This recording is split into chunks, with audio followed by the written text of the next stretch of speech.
This is Chandni Dinani welcoming you to Magnet Brains. और अब हम सॉल्व करने वाले हैं the questions given in the writing section in the sample question paper जो कि 2020-21 सेशन के लिए रिलीज हुआ है। तो भाई क्लास 10 सीबीएसई बोर्ड के लिए एक सैम्पल पेपर रिलीज हुआ है और उसी सैम्पल पेपर पे बेस्ड आपका पेपर बनने वाला है। ठीक है, मतलब आपने अगर ये सैम्पल पेपर सॉल्व कर लिया तो आधी तैयारी आपकी ऐसी हो जाने वाली है। क्लियर। अब इस सैम्पल क्वेश्चन पेपर में आपका जो राइटिंग स्किल्स का सेक्शन है इसमें आपको एक लेटर का दिया हुआ था क्वेश्चन, राइट, जो लेटर हम ऑलरेडी डिस्कस कर चुके हैं in one of the videos. और फिर नेक्स्ट आपको गिवन है a choice between two questions. एक क्वेश्चन जो है आपको बेस्ड है कि भाई आपको एक कोई बार ग्राफ गिवन है आई थिंक, और उसके ऊपर आपको एनालिटिकल पैराग्राफ लिखना है।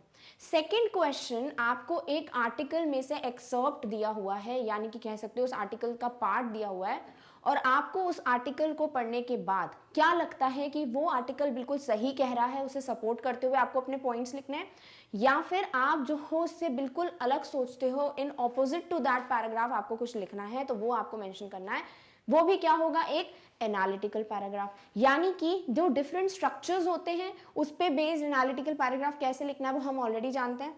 जो दूसरा तरीका क्या बताया था मैंने कि कुछ डेटा दे दिया होता है, 3-4 लाइंस दे दी होती हैं, उस पे बेस्ड आपको एनालिसिस करके क्या लिखना होता है, एक एनालिटिकल पैराग्राफ। अगेन बोल रही हूँ, एक एनालिटिकल पैराग्राफ, वो डेटा हो, वो बार ग्राफ हो, कुछ भी हो, सिंगल पैराग्राफ ही आपको लिखना है एनालिटिकल पैराग्राफ के क्वेश्चन। क्लियर। अब आपको इस सेक्शन में 5 मार्क्स का गिवन है एनालिटिकल पैराग्राफ। 2 चॉइसेस हैं, दोनों चॉइसेस में से कौन सा क्वेश्चन है जो आपको सिलेक्ट करना चाहिए ये हम देखेंगे क्वेश्चंस पढ़ने के बाद। दूसरी बात, हर एक क्वेश्चन के लिए आपको एक मार्किंग स्कीम गिवन है कि सीबीएसई बोर्ड में जो भी एग्जामिनर आपकी कॉपी चेक करेगा वो कौन कौन से पॉइंट्स को ध्यान में रख के आपको मार्क्स देने वाला है। क्लियर। तो अगर आपको लगता है कि भाई ये जो गिवन स्ट्रक्चर है उस पे बेस्ड मैं सारे पॉइंट्स के लिए रेडी हूं, सारे मार्क्स ग्रैब करने के लिए रेडी हूं, तो वो क्वेश्चन अटेम्प्ट करना। अगर आपको लगता है कि नहीं भाई जो डेटा गिवन है मैं उस पर अपना point of view sort of ऐसे हो जाता है, वो एक पैराग्राफ में ऐसे लिखना है आपको, ठीक है, तो 120 वर्ड्स के अंदर अगर आप कोई भी डेटा के ऊपर एक ऐसे लिख सकते हो तो वो हो जाएगा आपका दूसरा तरीका क्वेश्चन का और आप वो अटेम्प्ट कर सकते हो। Clear. What I would do, अगर मैं स्टूडेंट हूं आपकी जगह पे, तो मैं तो भैया बार ग्राफ, ये लाइन चार्ट वाले क्वेश्चन पता क्यों करूंगी, क्योंकि सब कुछ गिवन है, उसको बस एक प्रॉपर लैंग्वेज में लिखना है, राइट। चलिए देखते हैं भाई हमें कौन से क्वेश्चन किस तरीके से गिवन है and how we are gonna solve them.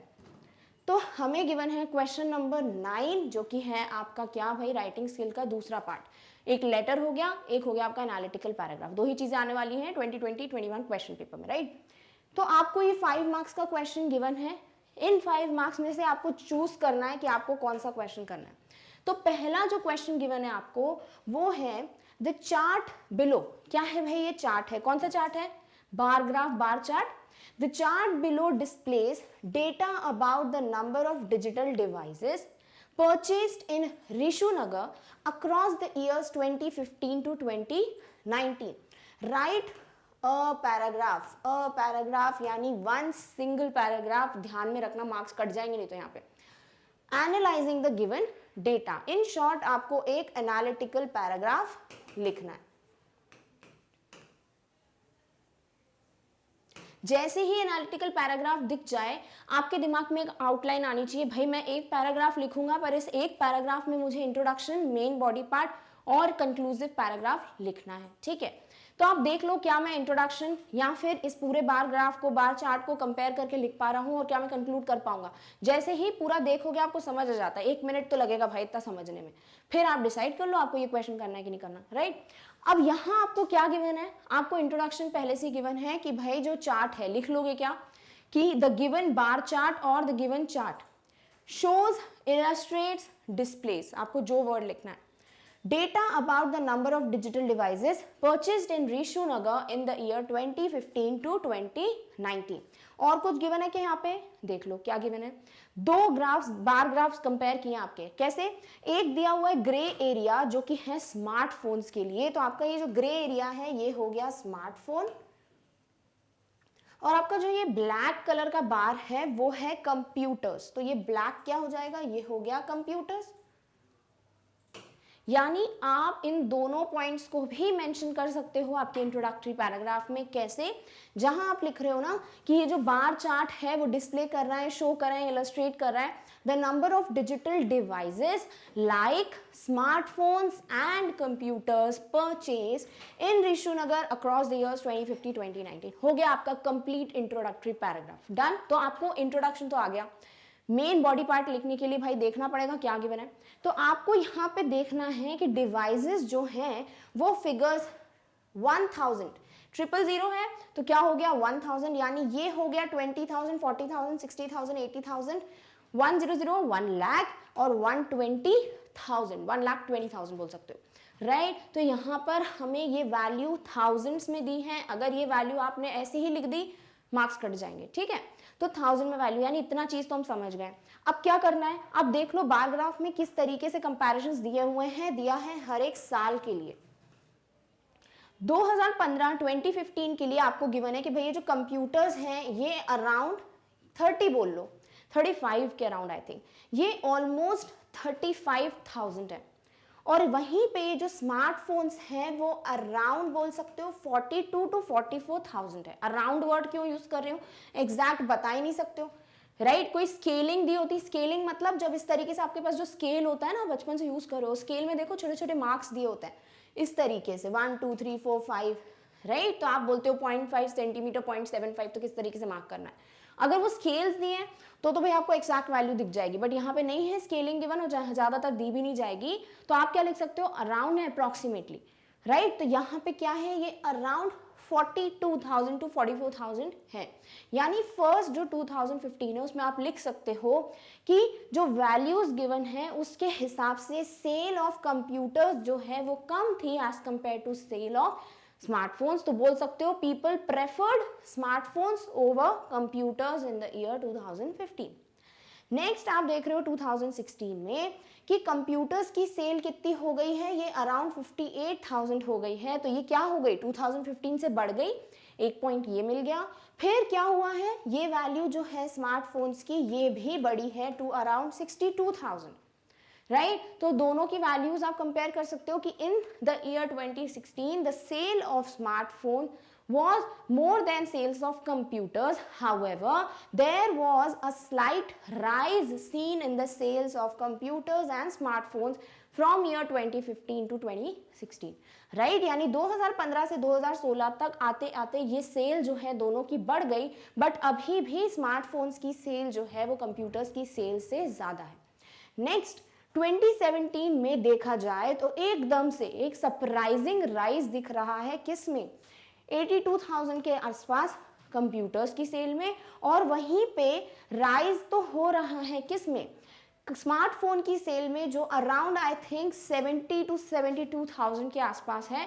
तो ये जो सेल है बड़ी तो है, but there is a striking thing seen that the sale of computers has increased और the sales of computers is more than the sales of smartphones. यानी अभी तक तो कंप्यूटर की सेल कम चल रही थी, बट अब जाके क्या हुआ है, अब कंप्यूटर की सेल एकदम से बढ़ गई इन द ईयर 2017। फिर जब हमने देखा तो again the same level is seen, या फिर again the same trend is seen that the purchase of computers is less than smartphones या smartphones purchase is more than computers। कितना कितना वैल्यू है वो लिख सकते हो। फिर इस ईयर में देखोगे 2019 में तो आपको अगेन वही देखने को मिल रहा है कि भाई स्मार्टफोन्स की ज़्यादा सेल है कंप्यूटर्स के मुकाबले, कितनी है वो मेंशन कर दिया। अब आप क्या बोलोगे कि भाई accept in the year 2017 it is seen that people preferred smartphones over computers, ठीक है। फिर आप क्या लिख सकते हो, फर्स्ट ईयर्स जो है 2015 से 2019 तक कंपेयर कर सकते हो कि भाई 2015 में इतनी इतनी सेल थी और 2019 तक इतनी इतनी सेल बढ़ गई। दूसरी चीज क्या कंपेयर कर सकते हो कि भाई जो 2015 में सेल है 2016, 17, 18, 19 सब में कंपेयर करके हाईएस्ट कंप्यूटर की सेल किस ईयर में देखी गई और हाईएस्ट स्मार्टफोन की सेल किस ईयर में देखी गई, और फाइनली ये भी बता सकते हो कि किस ईयर में स्मार्टफोन और कंप्यूटर की जो सेल रेंज है वो बहुत ही कम गैप था। क्लियर। तो ये इतने सारे पॉइंट्स आपको मिल चुके हैं। अगर आपको प्रॉपरली एनालिटिकल पैराग्राफ लिखना आता है तो ये क्वेश्चन बेस्ट क्वेश्चन है अटेम्प्ट करने के लिए, क्योंकि सब कुछ दिया हुआ है, बस आपको अपनी कला अपनी क्रिएटिविटी से इस पैराग्राफ को फॉर्म करना है, राइट। तो चलिए क्वेश्चन तो समझ आ गया। अब इसके पहले कि इसका एक सैम्पल आंसर देख लेंगे किस तरीके से लिख सकते हैं, आपको भी घर पे ट्राई करना है कि ये क्वेश्चन का आंसर आप अपने हिसाब से बनाओ, ठीक है। इसके पहले देख लेते हैं कि मार्क्स हमको किस तरीके से मिलने वाले। तो इस क्वेश्चन के लिए आपको एक मार्किंग स्कीम दी गई है। पहला क्या है भाई, एनालिटिकल पैराग्राफ राइटिंग है क्या, टोटल 5 मार्क्स का। अब ये 5 मार्क्स जो है वो 3 और 2 में बाइफर्केटेड है, डिवाइडेड है। 3 मार्क्स आपको मिलेंगे कंटेंट के लिए, यानी आपने फॉर्मेट पूरा लिखा। फॉर्मेट क्या है, एक ही तो पैराग्राफ है, बट इंट्रोड्यूस किया, फिर मेन बॉडी पार्ट लिखा, फिर कंक्लूड किया अगर ये पार्ट। दूसरी बात, आपने अगर हर एक डेटा, हर एक स्टैटिस्टिक्स को प्रॉपरली इंडिकेट किया है, मेंशन किया है, तो ये पॉइंट। तीसरी बात, अगर आपने राइज, डिक्लाइन, लेवल्ड ऑफ, ये सारे वर्ड्स प्रॉपरली यूज किए हैं, तो ये सब कुछ आपको 3 मार्क्स दिलवाएंगे। फिर जो रिमेनिंग 2 मार्क्स हैं वो क्या हैं, दे आर फॉर एक्सप्रेशन। अब ये एक्सप्रेशन के मार्क्स भी 2-2, 1-1 में बाइफर्केटेड है, डिवाइडेड है। पहला 1 मार्क जो है वो आपको मिलेगा ग्रामेटिकल, यानी आपकी ग्रामर की जो भी होगी भाई चीज। अगर प्रीवियस ईयर है तो आपने पास्ट टेंस यूज किया कि नहीं किया, आप अभी के ईयर की बात करो तो प्रेजेंट टेंस यूज किया कि नहीं किया, प्रिडिक्टेड वैल्यू है तो फ्यूचर टेंस यूज कर रहे हो कि नहीं कर रहे हो, राइट। तो इस तरीके की ग्रामर जो होगी आपकी वहां पर चेक की जाएगी। फिर होता है एक्यूरेसी, क्या आपने जो वैल्यूज मेंशन की हैं वो आपने एक्यूरेटली मेंशन की हैं कि आप बहुत ज़्यादा वास्ट डिफरेंस है। अगर वहाँ पे वैल्यू 20,000 मेंशन है और आपने 28 या 30,000 लिख दिया तो कितना डिफरेंस है, तो ये क्या हो जाएगा, आपका मार्क्स 1 कटवा देगा। क्लियर। नेक्स्ट है एप्रोप्रिएट वर्ड्स। अगर आप बोलना चाह रहे हो कि वैल्यूज जो हैं वो बढ़ रही हैं और आप वहाँ पे डिक्लाइन लिख दो। अगर आप बोलना चाह रहे हो वैल्यूज जो है कांस्टेंट रेट पे मेंटेन है और आप वहां पे लिख रहे हो कि भाई धीरे धीरे बढ़ रही है, तो क्या होगा, आप वर्ड्स गलत यूज कर रहे हो। तो यहाँ पर फिर आप लिखोगे क्या कि भाई एप्रोप्रिएट वर्ड्स मैंने यूज नहीं किए, तो वहां मार्क्स डिडक्ट हो जाएंगे। तो एप्रोप्रिएट वर्ड्स यूज करने हैं। एंड फाइनली स्पेलिंग्स, भाई स्पेलिंग करेक्ट होनी चाहिए। अगर आप लेवल्ड ऑफ लिख रहे हो, आपने ऑफ में एक एफ लगा दिया, डबल एफ नहीं लिखा, तो क्या होगा भाई, गलती हो जाएगी। दूसरी बात, अगर आप राइजिंग, रेजिंग इन सब में कंफ्यूज हो गए तो फिर उधर पर मार्क्स कट जाएंगे। तो स्पेलिंग्स का भी ध्यान आपको रखना है कहाँ पर, जो भी क्वेश्चन गिवन है। फॉर एग्जांपल, अगर आपको इस क्वेश्चन में ऋषु नगर दिया, राइट, ऋषु नगर की सेल्स दी है, तो वो ऋषु नगर की स्पेलिंग ही आपने गलत लिख दी, तो वहां पे भी आपके मार्क्स डिडक्ट हो सकते हैं। नेक्स्ट है आपके जो 1 मार्क्स बचते हैं, यानी ये एक 1 मार्क तो इन चीजों पे जज होने वाला है। फिर दूसरा 1 मार्क जो है उसमें एग्जामिनर देखने वाला है cohesion via connecting ideas, logical progression and coherence through relevance of ideas and style. क्या समझे इससे, ये पूरी लाइंस कह रही हैं कि आप अगर एक डेटा को दूसरे डेटा से प्रॉपरली कनेक्ट कर पाओ, हर एक डेटा को एक दूसरे से लिंक कर पाते हो, अपने आइडियाज वहां पर प्रॉपरली रख पाते हो। आइडियाज का मतलब ये नहीं खुद का पॉइंट ऑफ व्यू, यानी जो पैराग्राफ से कंक्लूड कर पा रहे हो वो अगर प्रॉपरली रख देते हो तो आपको नेक्स्ट 1 मार्क मिल जाएगा। यानी कि ये 5 मार्क्स आपके पास होंगे अगर आपको फॉर्मेट पूरे पैराग्राफ में तीनों points, introduction, body part, conclusion, next हर एक डेटा एक्यूरेट, ग्रामर, आपकी स्पेलिंग्स और आपके accurate words, appropriate words, and finally the linking of different ideas. अगर ये सब कुछ आपने अच्छे से कर दिया, you will get full 5 marks. Clear. Now अब आपको यहाँ पे दिया हुआ है कि किस तरीके से आपको आपका फॉर्मेट फॉलो करना है, क्या क्या चीजें हैं जो आप मेंशन कर सकते हो तो आपको मार्क्स पूरे मिलेंगे। तो पहली चीज है competency applied for overall expression, यानी जो आपके ये 3 मार्क्स हैं उस कंटेंट में उन्हें क्या क्या चाहिए एग्जामिनर को, वो यहाँ पे मेंशन किया हुआ है। पहली चीज वेरी इंपॉर्टेंट, सिंगल पैराग्राफ। अगर एनालिटिकल पैराग्राफ को आपने डिफरेंट पैराग्राफ्स में डिवाइड कर दिया तो वो एक ऐसे हो जाएगा, वो एनालिटिकल पैराग्राफ नहीं रहेगा। दिस मीन्स आपके 1 मार्क श्योरली डिडक्ट हो सकते हैं, 2 मार्क्स भी डिडक्ट कर सकता है, सामने वाला हो सकता है मार्क्स ही न दे आपको। क्यों? क्योंकि आपने पूरा फॉर्मेट ही गलत लिखा है, तो आपको पता ही नहीं है एनालिटिकल पैराग्राफ कैसे लिखते हैं।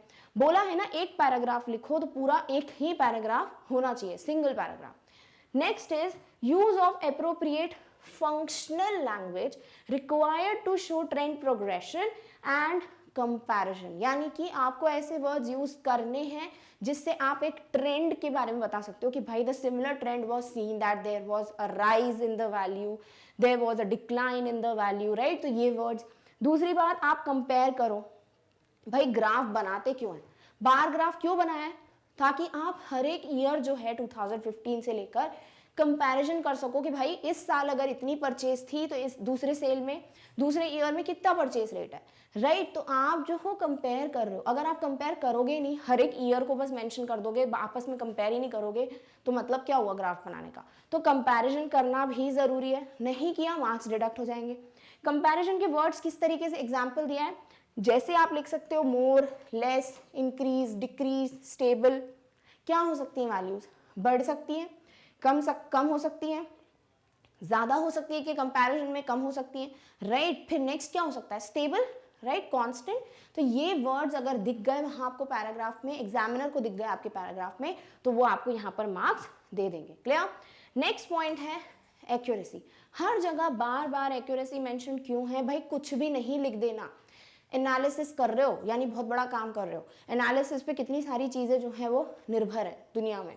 तो आपका जो क्वेश्चन पेपर है, आपका जो ये क्वेश्चन है, आपके एनालिसिस पे डिपेंड करता है, राइट। तो आप अगर प्रॉपर एनालिसिस ही नहीं कर पाए तो आपका आंसर किस मतलब का। तो यहाँ एक्यूरेसी होना बहुत जरूरी है। Clear. Next is competency applied for content. अब आपके कंटेंट में आपको क्या क्या चाहिए, पहली चीज पैराफ्रेज क्वेश्चन इंफॉर्मेशन। किसके लिए, जब आपको पहला इंट्रोडक्टरी सेंटेंस लिखना है, उस इंट्रोडक्टरी सेंटेंस में आप क्या कर सकते हो, पैराफ्रेज, यानी कि जो क्वेश्चन में इंफॉर्मेशन गिवन है उसमें थोड़े बहुत वर्ड्स डालकर आपको अपनी लैंग्वेज में एक इंट्रोडक्टरी लाइन बनानी है। जैसे आपको इस क्वेश्चन में गिवन है कि भाई सेल्स रेट दिया हुआ है डिवाइसेस के लिए ऋषुनगर में from the year 2015 to 19, right. आप अब इस चीज को पैराफ्रेज कैसे कर सकते हो, अपने शब्दों में किस तरीके से लिख सकते हो कि भाई ये जो गिवन बार ग्राफ है इट इलस्ट्रेट्स, वहां शोज लिखा, आप यहाँ इलस्ट्रेट्स लिख दो, illustrates the sales rate of different devices like computers and smartphones, जो आपके ग्राफ में गिवन है बट क्वेश्चन में नहीं गिवन, तो आपने थोड़ा सा उसमें क्रिएटिविटी कर दी, राइट। फ्रॉम द ईयर ये और कितने किस में दी हुई है, इन थाउजेंड्स, राइट। तो वो भी आप मेंशन कर सकते हो। तो इस तरीके से आपका इंट्रोडक्टरी सेंटेंस जो है, अगर आपने अपने शब्दों में पैराफ्रेज किया किसे, क्वेश्चन की इंफॉर्मेशन को, यानी जो गिवन है उसे ही अपने ढंग से अगर आपने मेंशन कर दिया, तो फिर आपको हाफ मार्क्स इस इंट्रोडक्टरी सेंटेंस के लिए मिल जाएगा। क्लियर।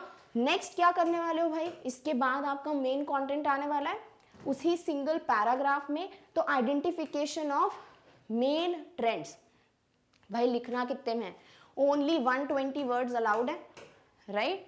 तो पूरी राम कहानी तो लिख नहीं सकते कि ये दिखा, ये वैल्यू है, फिर इस अगले महीने में ये दिख गई वैल्यू, नहीं। आपको क्या करना है, आपको कहीं कहीं पे कंपेयर करते करते वैल्यूज बता देनी, एक दो लाइंस जो है वो शॉर्ट हो जाएंगी, कहीं आपको स्टार्टिंग और एंडिंग की लाइन बताते हुए बीच में कंपैरिजन कर देना है।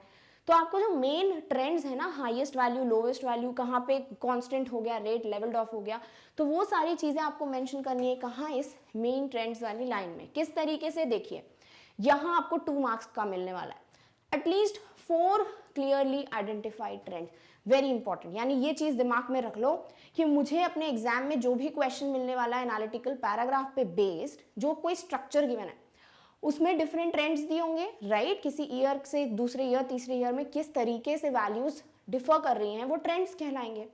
तो वो आपको एटलीस्ट 4 मेंशन करने हैं। अब ये नहीं करना कि 1 2 3 4 पॉइंट्स में लिखना है, उसी पैराग्राफ में 4 ट्रेंड्स मेंशन कर देने हैं। एग्जामिनर देख लेगा कि हाँ भाई इसने 2015 मेंशन कर दिया, 16 कर दिया, 17 कर दिया, 18 कर दिया, राइट। या फिर इसने जनवरी मंथ, फरवरी मंथ, मार्च, अप्रैल 4 महीने बता दिए हैं इसने, तो आपको 4 ट्रेंड्स देखते से ही 2 मार्क्स मिल जाएंगे।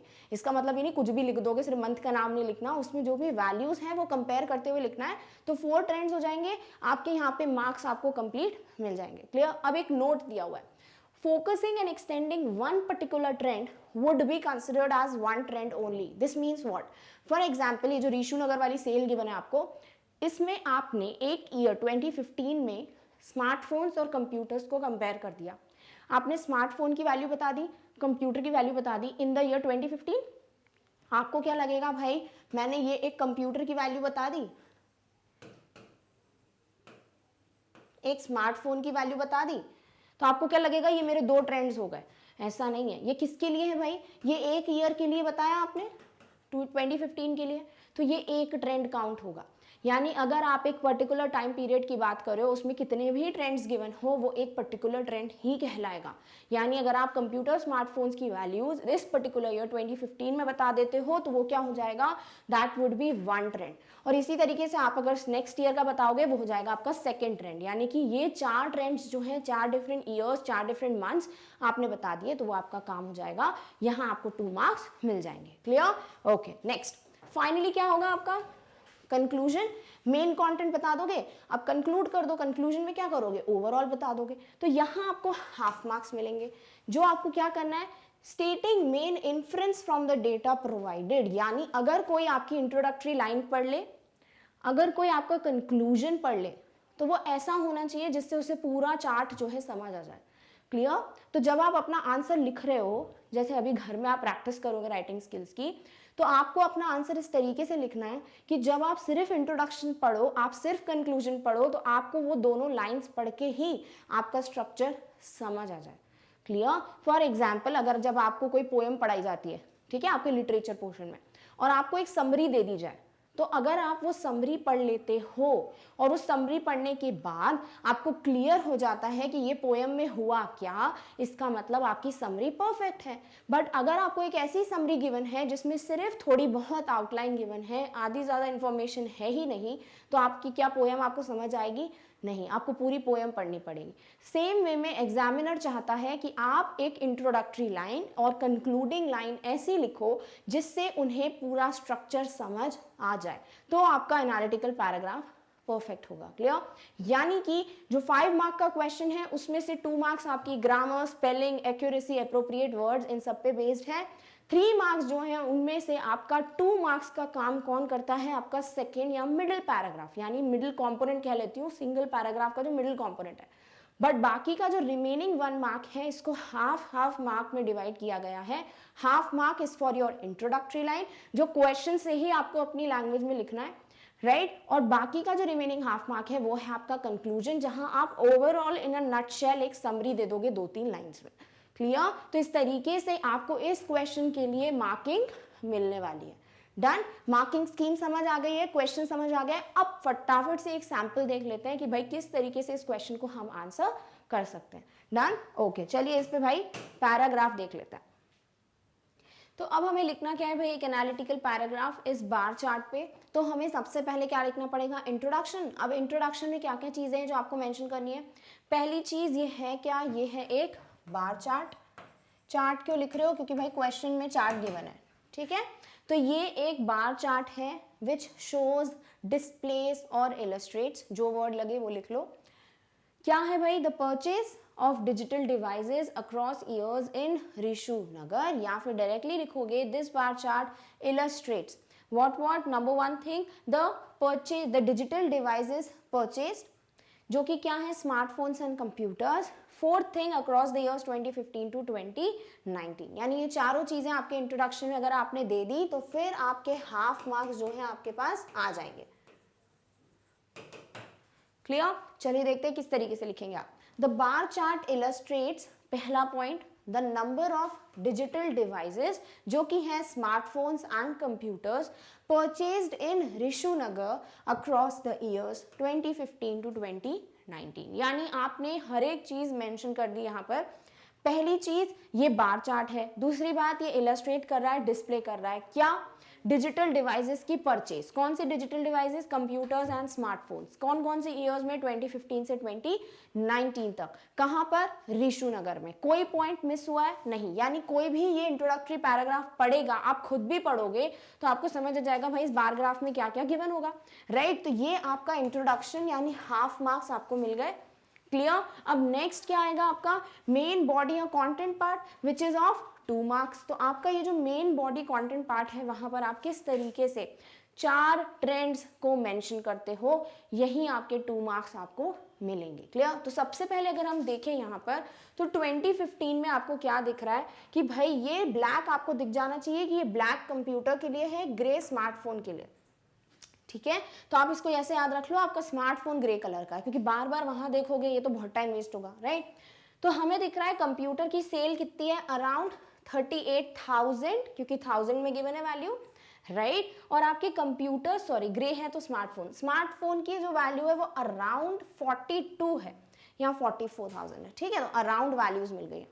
सो द गिवन डेटा, जो डेटा दिया है, displays the number of smartphones and computers purchased in Rishu नगर। तो ये आपका मिडिल पार्ट का आप यहाँ तो बिगनिंग कर सकते हो, या फिर ये पॉइंट जो है वो आपके ऑलरेडी इंट्रोडक्शन में मेंशन्ड है, तो इन पॉइंट्स को आप चाहो तो हटा सकते हो, ठीक है। अगर आप इतना इंट्रोडक्शन लिखते हो तो फिर आपको ये पॉइंट्स लिखने की जरूरत नहीं है, या फिर आप जो ये इंट्रोडक्शन वाला पैराग्राफ है इसमें से कुछ चेंजेस करोगे तो ये पॉइंट आप फिर ऐड कर सकते हो। क्या है वो चेंजेस कि the bar chart illustrates the number of digital devices, smartphones और कंप्यूटर्स मत लिखो यहाँ पे। Direct purchased in Rishu Nagar across the years 2015 to 19. The given data displays the number of smartphones and computers purchased in Rishu Nagar. फिर आप ये lines इस तरीके से मेंशन कर सकते हो। तो दो तरीके बता दिए मैंने। एक चीज ये कंप्यूटर स्मार्टफोन वही मेंशन कर दो तो आपके वर्ड्स की लिमिट जो है वो उतनी ज्यादा क्रॉस नहीं होगी। दूसरी बात, अगर आपका मिडिल पैराग्राफ या कंक्लूसिव लाइन जो है वो आपको लगता है कि इतना नहीं हो पाएगा तो फिर आप इन पॉइंट्स को इस तरीके से मेंशन कर सकते हो। प्रेफर्ड क्या है भाई, स्मार्टफोन्स और कंप्यूटर्स पहले ही मेंशन कर दो, अलग से लिखने की जरूरत नहीं है। तो ये जो लाइन है ये आपके पास एक बोल सकते हैं एक तरीके का ऑप्शन है कि आप इस तरीके से लिखना चाहते हो, तो ये ऑप्शनल लाइन है। क्लियर? अभी हम ये देख रहे हैं एग्जाम में किस तरीके से लिखना है, तो जितना समझ सकते हो समझ जाओ यहाँ पर कि हाँ भाई यहाँ पर ये पॉइंट्स हैं और आपको लग रहा है मैं और कुछ तरीके से लिख सकता हूँ, तो अभी नोट डाउन करते जाओ। क्लियर? नेक्स्ट आपका बिगिन होने वाला है मेन या बॉडी या कंटेंट पार्ट, ठीक है।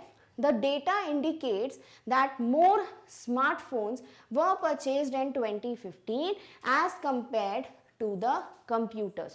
पहला ट्रेंड 2015 का आपने बता दिया कि भाई ये देखा जा सकता है कि 2015 में स्मार्टफोन ज़्यादा थे एज कम्पेयर टू कंप्यूटर्स, यानी स्मार्टफोन ज़्यादा परचेज किए गए थे as compare to the computers. तो आपका पहला ट्रेंड आपने लिख दिया। कितने बचे? 3 ट्रेंड्स और। There was a gradual rise in the purchase of the digital devices in 2016. 2015 से 2016 पे जैसे ही पहुंचे दोनों ही डिवाइसेस, वो चाहे कंप्यूटर हो वो चाहे स्मार्टफोन हो, दोनों में ही एक बोल सकते हो राइज देखने को मिला है। परचेज जो है दोनों की बढ़ गई 2016 में। क्लियर? अब कितना कितना है अगर देखें तो ये अराउंड 58 है और आपके स्मार्टफोन्स अराउंड 62 to 64 हैं। क्लियर? तो हम इसे लिख सकते हैं when the number of smartphones rose approximately to 62,000 and computers to 59,000। क्या वर्ड यूज कर लिया है? अप्रॉक्सीमेटली। तो फिर अगर थोड़ा बहुत ऊपर थोड़ा बहुत बोल रही हूँ, ठीक है, अगर 500 1000 ऊपर नीचे भी हुआ तो कोई दिक्कत नहीं है। क्लियर? तो हमने क्या लिख दिया कि दूसरा ट्रेंड जो है वो हो गया 2016 का कि एक ग्रेजुअल राइज देखने को मिला था 2015 से 2016 जाते हैं तो कंप्यूटर्स और स्मार्टफोन्स दोनों में, जहां पर जो हमारे स्मार्टफोन्स हैं उनका नंबर बढ़ के 62,000 के आसपास हो गया और कंप्यूटर्स का नंबर बढ़ के अराउंड 59,000 के आसपास हो गया। Very easy. Next, the trend suddenly changed. इसके बाद क्या देखने को मिला था हमें कि भाई यहाँ पर 2017 में ट्रेंड जो एकदम से चेंज हो गया, जहां स्मार्टफोन ज्यादा बिक रहे थे कंप्यूटर से, अब क्या हो गया? कंप्यूटर्स ज्यादा बिक गए। तो क्या बोल रहे हैं यहाँ पर कि एक ट्रेंड अलग दिख गया जहां पर कंप्यूटर का बार बढ़ गया और स्मार्टफोन्स का बार कम हो गया। तो ये हो गया आपका थर्ड ट्रेंड, जहां आपने लिखा कि ट्रेंड जो है एकदम से चेंज हो गया एंड शार्प राइज, और बहुत कम नहीं बहुत ज्यादा राइज देखने को मिला है, was seen in the purchase of computers in 2017 which again dropped। यानी कि इतना पॉइंट जो है मेंशन कर दिया यहाँ कि 2017 में ट्रेंड जो है वो देखने को मिला कि चेंज हो गया। कैसे? क्योंकि एक शार्प राइज देखने को मिला है कंप्यूटर्स की परचेज में, परचेज रेट में, राइट? तो यहाँ आप बता सकते हो ये पॉइंट भी कि there suddenly the trend was change, या फिर suddenly it was seen that the trend changed and the computers were purchased more as compared to smartphones in the year 2017। इतना कंप्लीट भी आपका थर्ड ट्रेंड हो गया। दूसरा तरीका क्या है जो हम यहाँ पर ऑलरेडी मेंशन कर चुके हैं। थर्ड तरीका क्या है कि आप ये बोल दो कि the trend suddenly changed in the year 2017 where the purchase rate या where the numbers of computers purchased was more than the number of smartphones purchased. Clear? और यहाँ आप नंबर भी बता सकते हो which was approximately 82,000 type, right? Which was approximately 82,000 for computers and smartphone के लिए अराउंड आई थिंक 78 है एंड 78,000 फॉर स्मार्टफोन्स। क्लियर? तो तीनों तरीके आप लिख सकते हो। Third trend complete. Next trend कैसे पता चलेगा? अब आपको कंपेयर करना पड़ेगा कि देखो यहाँ तो बड़ा फिर से, मैंने बताया था जब हम इंट्रोड्यूस कर रहे थे कि फिर से ये ट्रेंड देखने को मिला कि वापस डिक्लाइन होने लगा, कम होने लगा, राइट? यानी कि वापस स्मार्टफोन ज्यादा खरीदे गए as compare to the computers. तो क्या लिखोगे? which again dropped to approximately 50,000 in the year 2018। यानी फिर से ये जो है ड्रॉप हो गया क्या 2018 में कंप्यूटर्स का नंबर जो कितना हो गया ऑलमोस्ट 58,000।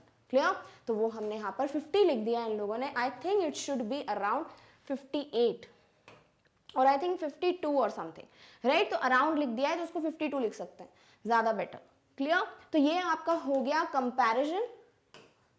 फोर ट्रेंड भी लिख सकते हो, कंपैरिजन भी लिख सकते हो, राइट? जो कंपैरिजन हमें बोला है मार्किंग स्कीम में करने के लिए वो हमने लिख दिया। Next, the year 2018 showed a decline in the purchase of smartphones from approximately 78,000 in 2017 to approximately 62,000। अब आपने कंप्यूटर्स तो कंपेयर कर दिए 2017 से 2018 तक, बट आपने स्मार्टफोन्स कंपेयर नहीं किए। तो वो क्या हुए हैं भाई? पहले स्मार्टफोन्स 2017 में कितने थे? अराउंड 78 समथिंग, और फिर ये जाके कम हो गए हैं अराउंड 65 टू 68 पे, यानी कि डिक्लाइन हुआ है। तो वो आपने यहाँ पे मेंशन कर दिया। This is what? Fourth trend and also again a comparison. Clear? Next, but the year 2019 brought hope and cheer for the sellers. Very important line. जैसे जैसे हम देख रहे हैं कि ये कम हो गया तो क्या हुआ? परचेज कम होगा तो मार्केट में क्या होगा? सैडनेस फैलेगी, राइट? बट जैसे ही देखा कि भाई ये बढ़ गया परचेज रेट, लोग बहुत ज़्यादा डिजिटल डिवाइसेस खरीदने लगे, तो सेलर्स के लिए ये बहुत ज़्यादा हैप्पी मोमेंट हुआ। मार्केट में एक बिल्कुल खुशी सी फैल गई, राइट? तो ये पॉइंट आप मेंशन कर सकते हो। क्या? कि जब 2019 ईयर आया, this year brought hope and cheer. एक होप और बहुत ज़्यादा खुशी जो है इस मार्केट में लेकर आया for the sellers when there was again an upward trend. कौन सा ट्रेंड? अपवर्ड। ये वर्ड यूज कर सकते हो, right? In both smartphones and computers, क्योंकि स्मार्टफोन्स और कंप्यूटर्स दोनों के नंबर में एक राइज देखने को मिला, ज़्यादा बिकने लगे, तो ये एक अपवर्ड ट्रेंड है जो कि क्या हुआ? एक sign of hope and cheer for the sellers in the market. Clear? तो इस तरीके से आपने पूरा मेन बॉडी पार्ट जो है पूरा बता दिया, राइट? 4 ट्रेंड्स क्या आपने 5 ट्रेंड्स बता दिए। दूसरी बात आपने कंपेयर भी कर दिया। तीसरी चीज़ आपने बिल्कुल एक्यूरेसी के साथ वैल्यूज़ बताई हैं, अप्रॉक्सीमेटली लिख के भी एक्यूरेट वैल्यूज़ बताई हैं, राइट? नेक्स्ट थिंग इज कि आपने ये जो वर्ड्स ट्रेंड वगैरह है ये भी यूज़ कर लिए, तो एक अच्छे अच्छे वर्ड्स यूज़ कर लिया आपने, right? Upward trend, downward trend, rise हुआ है, डिक्लाइन हुआ है, ईयर्स के नाम बता दिए। तो कंप्लीट मेन बॉडी पार्ट आपका बन गया। यहाँ पे आपको कंप्लीट 2 मार्क्स मिल जाएंगे। तो 2.5 मार्क्स मिल गए, बचा क्या? Half mark for the concluding line. इसके अलावा जो आपके 2 मार्क्स हैं, ग्रामर, स्पेलिंग, एक्यूरेसी, वो सब भी अभी तक ठीक ठाक है, राइट? तो आपके 5 मार्क्स आपसे कोई नहीं ले सकता। क्लियर? चलिए देखते हैं अब कंक्लूड कैसे करेंगे इस पैराग्राफ को। So the highest number of purchase of computers and smartphones was seen in all 5 years। एक और पॉइंट जो मिडिल पैराग्राफ में आप ऐड कर सकते हो, ये भी मिडिल पैराग्राफ का पार्ट है, ठीक है? कि अगर हमें 5 सालों में सबसे हाईएस्ट परचेज रेट देखना हो तो वो कब है? 2019 में। So the highest number of purchase of computers and smartphones was seen in all 5 years in the year 2019। यहाँ पे ईयर मेंशन करना पड़ेगा आपको कि the highest number of purchase of computers and smartphones was seen in the year 2019 in all 5 years, यानी 5 सालों में सबसे ज़्यादा अगर कंप्यूटर्स और स्मार्टफोन्स की बिक्री हुई है, परचेस किसी ने करा है ज़्यादा, तो वो कब हुआ है? देखो 2019 में। क्लियर? तो ये लाइन आपकी क्या हो गई? लास्ट लाइन हो गई फॉर द मेन और द बॉडी पार्ट। क्लियर? अब कंक्लूड कैसे करोगे? In a nutshell, overall we can conclude और वी कैन से दैट, ठीक है, जो वर्ड आपको यूज करना है, it can be said that purchase of digital devices across these 5 years showed the incline of people towards the high tech devices। अब देखो कितने प्यारे तरीके से कंक्लूड किया गया है। किसकी बात हो रही है? डिजिटल डिवाइसेस की, हाई टेक यानी हाई टेक्नोलॉजी, राइट। अब ये डिवाइसेस का ट्रेंड बढ़ा है कि कम हुआ है? बढ़ा है, यानी लोगों को स्मार्टफोन्स और कंप्यूटर्स खरीदने में इंटरेस्ट बढ़ा है। लोग टेक्नोलॉजी की चीज़ें, डिजिटल चीज़ें जो है ज़्यादा यूज़ करना पसंद कर रहे हैं। तो आप इसी चीज़ से कंक्लूड कर सकते हो कि भाई ये देखा जा रहा है कि पूरे 5 सालों में 2015 से 19 तक लोगों का जो है खरीदना, क्या डिजिटल डिवाइसेस का खरीदना जो है बढ़ गया है।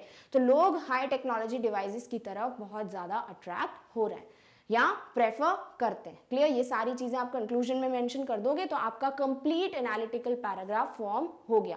ये क्या हो गया? आपके यहाँ पे भी हाफ मार्क्स आपको मिल गए, पूरे कंप्लीट 5 मार्क्स मिल गए। Happy happy. क्लियर? तो यहाँ पर अब हमें समझ आ गया है कि भाई अगर हम इंट्रोडक्टरी लाइन पढ़ें और लास्ट कंक्लूडिंग लाइन पढ़ें तो सामने वाले को समझ आएगा डिजिटल डिवाइस की परचेज 2015 से 19 तक ऋषुनगर में स्मार्टफोन्स और कंप्यूटर्स के लिए है इंट्रोडक्टरी। कंक्लूडिंग कि भाई लोगों का जो है ट्रेंड बड़ा है, यानी पक्का 2015 से 19 तक ये ग्राफ बड़ा होगा। क्या समराइज हो गया? बिल्कुल। मिडिल पार्ट पढ़ेंगे तो डेटा भी समझ आ जाएगा। तो इसे कहते हो कंप्लीट एनालिटिकल पैराग्राफ। ये एक सिंगल पैराग्राफ है जिसमें इंट्रोडक्शन, मेन पार्ट और कंक्लूजन पार्ट मेंशन होना चाहिए। डन? क्लियर? तो ये क्वेश्चन इस तरीके से आपको सॉल्व करना है। अब आपको करना क्या? आपको डिफरेंट वेज में इस क्वेश्चन का आंसर लिखने की कोशिश करनी है ताकि आपको समझ आए कि क्या आप खुद से ये आंसर लिख सकते हो कि नहीं। डन? ओके। अब नेक्स्ट आपको दिया हुआ है सेकंड क्वेश्चन, यानी आपके पास चॉइस है, या तो आप ये ए वाला क्वेश्चन अटेम्प्ट करो या फिर आप कर सकते हो ये क्वेश्चन अटेम्प्ट, जो कि क्या है? रीड करते हैं। Read the following excerpt from an article that appeared in the magazine section of Local Delhi। यानी लोकल डेली जो है इसका कोई मैगजीन सेक्शन होगा, उसमें एक आर्टिकल परचेज बोल रही हूँ, एक आर्टिकल मेंशन किया गया, ठीक है, पब्लिश किया गया। उस आर्टिकल में से एक एक्सर्प्ट, यानी उस आर्टिकल में से एक पार्ट आपको गिवन है। क्या है वो आर्टिकल? पढ़ते हैं। The ban on single use plastic is impractical. भाई प्लास्टिक पे बैन करना बेवकूफ़ी है, इम्प्रैक्टिकल है। The purpose of articles like bags and packaging is ultimately to make human life easier. अगर आप प्लास्टिक की चीज़ें यूज़ करते हो, जो कि बैग्स हैं, पैकेजिंग है, प्लास्टिक पैकेजिंग होती है ना, पन्नी वन्नी में जो पॉलीथीन में आपको चीज़ें मिलती हैं, तो ये सब चीज़ें ह्यूमन लाइफ को ईजी बनाने के लिए की गई हैं।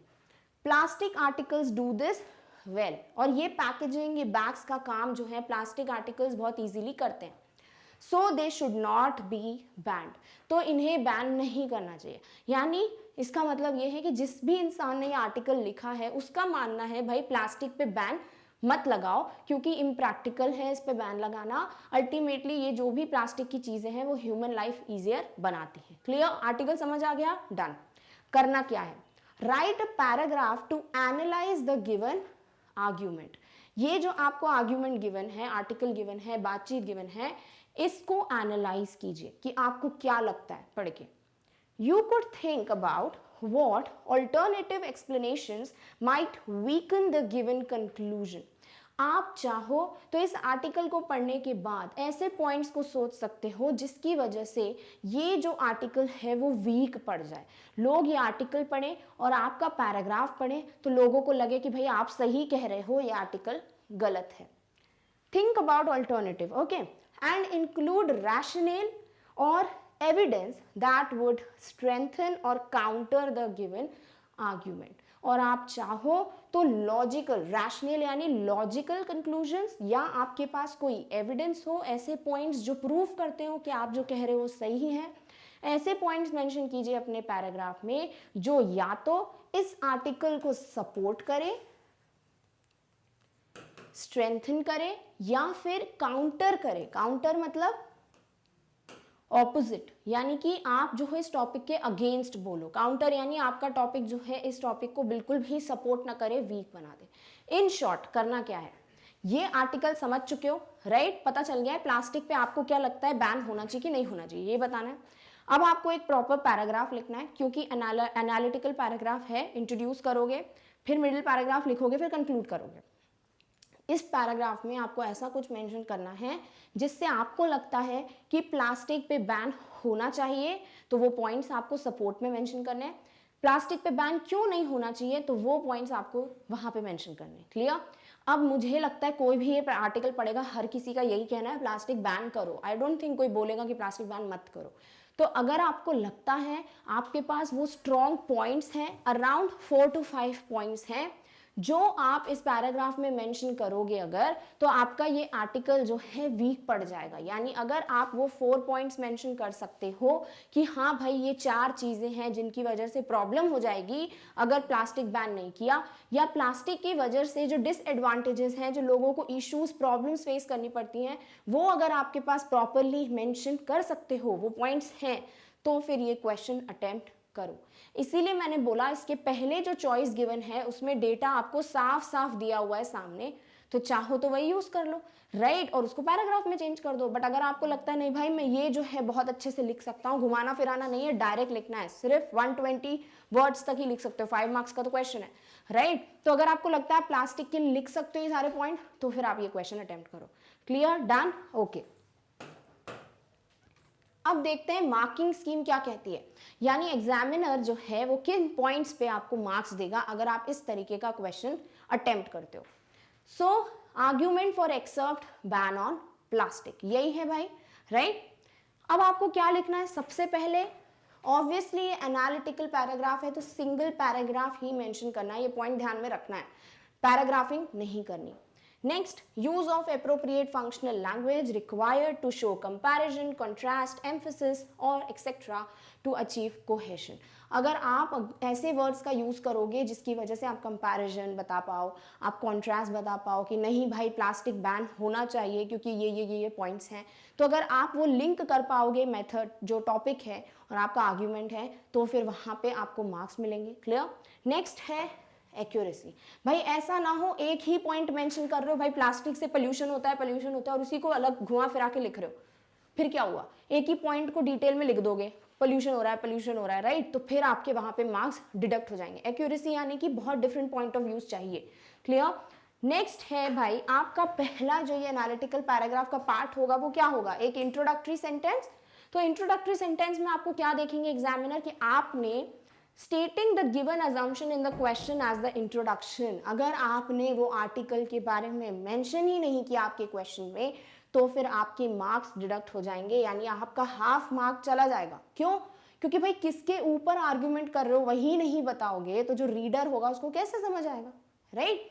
तो आपको ये मेंशन करना पड़ेगा कि भाई गिवन आर्ग्यूमेंट स्टेट्स दैट, यानी जो आर्ग्यूमेंट है वो बोलता है कि सिंगल प्लास्टिक जो है उस पर, सिंगल यूज प्लास्टिक पे बैन नहीं करना चाहिए, इम्प्रैक्टिकल है, चीज़ें जो है अल्टीमेटली ह्यूमन लाइफ ईजियर बनाने के लिए, तो ये पॉइंट्स आपको मेंशन करने पड़ेंगे। ये हो जाएगा आपका इंट्रोडक्टरी लाइन।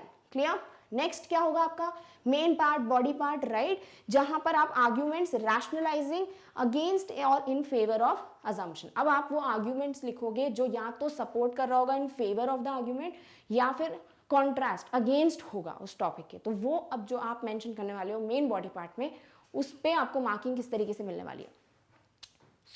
यहाँ आपको 2 मार्क्स मिलेंगे। सबसे पहला point, at least 2 clearly listed arguments countering और फेवरिंग द प्रीमाइस। आपको कम से कम 2 ऐसे पॉइंट्स मेंशन करने हैं जिससे आप इस आर्टिकल को फेवर कर रहे हो कि हाँ भाई प्लास्टिक पे बैन मत करो, या फिर आप कॉन्ट्रास्ट अगेंस्ट में बोल रहे हो कि प्लास्टिक को बैन क्यों करना चाहिए। ऐसे 2 रीजंस आपने अगर दे दिए तो फिर आपके 2 मार्क्स यहाँ पे आपको मिल जाएंगे। क्लियर? तो कोशिश यही करो कम से कम 3 या 4 रीजंस दे दो, कम शॉर्ट लैंग्वेज में, कम से कम वर्ड्स में, ताकि आपके मार्क्स यहाँ पे डिडक्ट ना हो। क्लियर? नोट क्या दिया है, focusing and extending one particular trend would be considered as one trend only. Same चीज, अगर एक ही चीज बताओगे पोल्यूशन होता है, तो वही चीज को बार बार अलग तरीके से भी लिखोगे ना तो भी आपको उसके लिए एक ही मार्क मिलने वाला है, क्योंकि आपने एक ही पॉइंट बताया। क्लियर? तो आपको डिफरेंट पॉइंट ऑफ व्यूज रखते हैं कि हाँ भाई इनकी वजह से मुझे लगता है कि प्लास्टिक को बैन करना चाहिए। क्लियर? अब नेक्स्ट क्या है कि आप जो हो कंक्लूड कैसे करोगे, तो कंक्लूडिंग लाइन क्या होगी, हाफ मार्क की, रिट्रेटिंग मेन इन्फ्रेंस और पोजीशन, यानी कि आपका फाइनल कंक्लूजन क्या है। जैसे अगर आप आर्टिकल पढ़ते हो तो आपको फाइनल कंक्लूजन पता चल रहा है सामने वाले का, वैसे ही आपका पैराग्राफ पढ़ने के बाद जो फाइनल कंक्लूजन निकल रहा है, इन्फ्रेंस निकल रहा है कि भाई मेरे हिसाब से प्लास्टिक बैन होना चाहिए क्योंकि, या नहीं होना चाहिए क्योंकि, ये लाइंस आपको लास्ट कंक्लूडिंग लाइंस में मेंशन करना है, ये हो जाएगा हाफ मार्क का। क्लियर? तो सिंगल पैराग्राफ में ये तीनों पॉइंट्स जो है राइट होनी चाहिए। पॉइंट्स यानी वापस नंबर मत कर देना, पैराग्राफिंग मत कर देना, एक ही पैराग्राफ में सारे पॉइंट्स एक साथ मेंशन कर दोगे, then you will get your 5 marks. Clear? Okay.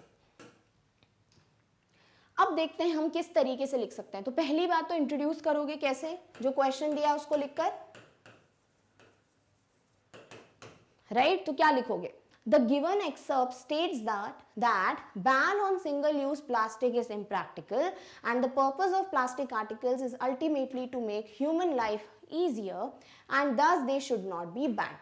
ये पूरा का पूरा आपका क्या हो गया, इंट्रोडक्शन, यानी यहाँ आपके हाफ मार्क्स आपको मिल गए, आपने पूरा का पूरा क्वेश्चन मेंशन कर दिया। नेक्स्ट क्या आएगा, मेन बॉडी पार्ट, यहाँ पे मेन पैराग्राफ लिख लेते हैं, मिडिल पैराग्राफ, राइट? ये आपका 2 मार्क्स का है, कम से कम 2 पॉइंट्स मेंशन करने। अब भाई मेरे हिसाब से तो प्लास्टिक को बैन करना चाहिए, तो इसीलिए मैंने आर्ग्यूमेंट जो लिखा है, यहाँ पे जो पैराग्राफ लिखा है वो अगेंस्ट द टॉपिक है, अगेंस्ट द गिवन आर्टिकल है। क्लियर? तो मैं ऐसे पॉइंट्स मेंशन करूंगी जिसकी वजह से प्लास्टिक हार्मफुल है, वो प्रूफ हो जाएगा। क्लियर? पहली चीज, single use plastic causes more harm to the environment than benefiting it. पहला पॉइंट ही मैंने बता दिया कि मेरे हिसाब से प्लास्टिक के बेनिफिट्स हैं, डेफिनेटली हैं, बट जितना वो नुकसान पहुंचाता है वो बहुत ज़्यादा एज कम्पेयर टू कि वो कितने फ़ायदे देता है। क्लियर? अगर आपको लगता है कि भाई कोई चीज़ करने से फ़ायदा है बट उसका नुकसान उससे ज़्यादा है, तो क्या करोगे, उसको रोकोगे, नहीं करोगे। सेम चीज़ सिंगल यूज़ जो प्लास्टिक है, अगर मैंने यही बता दिया कि मेरे हिसाब से सिंगल यूज़ प्लास्टिक ज़्यादा हार्म पहुँचाता है एनवायरनमेंट को as compare to benefiting it, इसीलिए मुझे लगता है कि इसे बैन करना चाहिए। नेक्स्ट, अब मैं दूंगी आर्ग्यूमेंट्स इनके सपोर्ट में। Its toxic contents are harmful for all whether they are human beings, animals और मरीन क्रीचर्स। मेरे हिसाब से प्लास्टिक में जो हानिकारक तत्व, जो टॉक्सिक एलिमेंट्स होते हैं, इनकी वजह से ह्यूमंस हो, एनिमल्स हो, या फिर कोई मरीन क्रीचर्स हो, या फिर जो पानी में जो क्रीचर्स होते हैं, इन सबको नुकसान पहुंचता है। पहला point given, done. Plastic bags are a major cause of environmental pollution. Plastic bags की वजह से बहुत ज़्यादा इन्वायरमेंटल पोल्यूशन होता है। Plastic as a substance is non biodegradable. Plastic क्या होता है, नॉन बायोडिग्रेडेबल। बायोडिग्रेडेबल यानी जो खुद ब खुद जो है कंपोज हो जाते हैं, खत्म कर देते हैं एनवायरनमेंट में, सॉइल में डालते हो खुद ब खुद नष्ट हो जाते हैं और फिर उसकी वजह से क्या कोई नुकसान भी नहीं होता। बट नॉन बायोडिग्रेडेबल, भाई प्लास्टिक को सालों लग जाते हैं फिर भी वो खुद से खत्म नहीं होता, नष्ट नहीं होता, राइट? बर्न करते हो उसे, उसकी वजह से एयर पोल्यूशन होता है। तो प्लास्टिक क्या है, नॉन बायोडिग्रेडेबल। एक और सपोर्ट में पॉइंट, राइट? एंड दस plastic bags remain in the environment for hundreds of years polluting it immensely. और इसकी वजह से प्लास्टिक जो है हजारों या 100 सालों तक इन्वायरमेंट में रहता है। इसकी वजह से क्या होता है कि इमेंस यानी बहुत लार्ज स्केल पे पोल्यूशन होता है। क्लियर? तो आपको क्या करना है, या तो आप सिर्फ 2-3 पॉइंट्स को उसको इलैबोरेट कर दो। भाई इतने वर्ड्स पर गिवन नहीं है, 120 वर्ड्स में कितना इलैबोरेट करोगे। तो देखो, जैसे मैंने नॉन बायोडिग्रेडेबल वाला पॉइंट लिखा तो इसको मैंने एक्सप्लेन भी कर दिया, एक हो गया आर्ग्यूमेंट। दूसरी बात मैंने लिखा कि ये जो है सबके लिए हार्मफुल होता है, ये बहुत ज़्यादा इन्वायरमेंटल पोल्यूशन कॉज करता है। तो ये देखो 2 पॉइंट्स हो गए। यहाँ पर मैंने बता दिया पहला पॉइंट कि मैं अगेंस्ट में हूँ, राइट? तो इस तरीके से हमारा पैराग्राफ कंप्लीट हो सकता है। चलिए आगे देखते हैं, आगे क्या मेंशन करेंगे। नेक्स्ट है, waste plastic bags are the main reason for clogging the drains and sewers especially during rains. Next कारण क्या दिया है मैंने कि भाई वेस्ट जो प्लास्टिक बैग्स होते हैं, यानी कि जो वेस्ट कचरे वचरे में जो गार्बेज में फेंक देते हो, राइट? प्लास्टिक बैग में कचरा डाल के फेंकते हैं, सबके घर में यही होता है, राइट? तो आप क्या करते हो, वो प्लास्टिक बैग्स को थ्रो तो कर देते हो, बट जब रेनी सीजन आता है, जब बारिश होती है, उसकी वजह से जो ड्रेनेज सिस्टम्स हैं, जो भी कोई ओपनिंग्स होती हैं, होल्स होते हैं, ये सब क्या हो जाते हैं, क्लॉग हो जाते हैं, यानी बंद हो जाते हैं, फंस जाते हैं वहाँ पे प्लास्टिक बैग्स। तो ये एक दूसरा रीजन है या फिर फोर्थ रीजन है आई थिंक, जिसकी वजह से प्लास्टिक बैग्स को क्या करना चाहिए, बैन करना चाहिए. This can result in flood like situation and disrupt the normal life of people. अब पॉइंट तो बता दिया, उसको एक्सप्लेन भी कर दिया. क्या कि भाई इसकी वजह से क्या हो सकता है कि ड्रेनेज की वजह से हर जगह अगर प्लास्टिक बैग्स जो हैं क्लॉग कर देंगे, बंद कर देंगे इनको, ठीक है, तो उसकी वजह से क्या होगा कि पानी वहीं ठहर जाएगा और एक फ्लड लाइक सिचुएशन हो सकती है, जिसकी वजह से ह्यूमंस को बहुत इश्यूज होते हैं. होता है ना, रास्ते पे पूरा पानी वानी भर जाता है, कितनी प्रॉब्लम्स होती है. तो क्या होता है, ड्रेनेज में क्लॉग हो जाते हैं, ये प्लास्टिक बैग्स की वजह से क्लॉगिंग हो जाती है, तो क्या हो जाता है, उसकी वजह से एक फ्लड लाइक सिचुएशन आ जाती है. क्लियर. तो ये हो गया एक और reason. It is very essential to ban plastic bags before they ruin our planet completely. इसके पहले कि ये हमारे planet अर्थ को, मदर अर्थ को कंप्लीट तरीके से नष्ट कर दे प्लास्टिक बैग्स, उससे अच्छा होगा कि हम इनको बैन कर दें.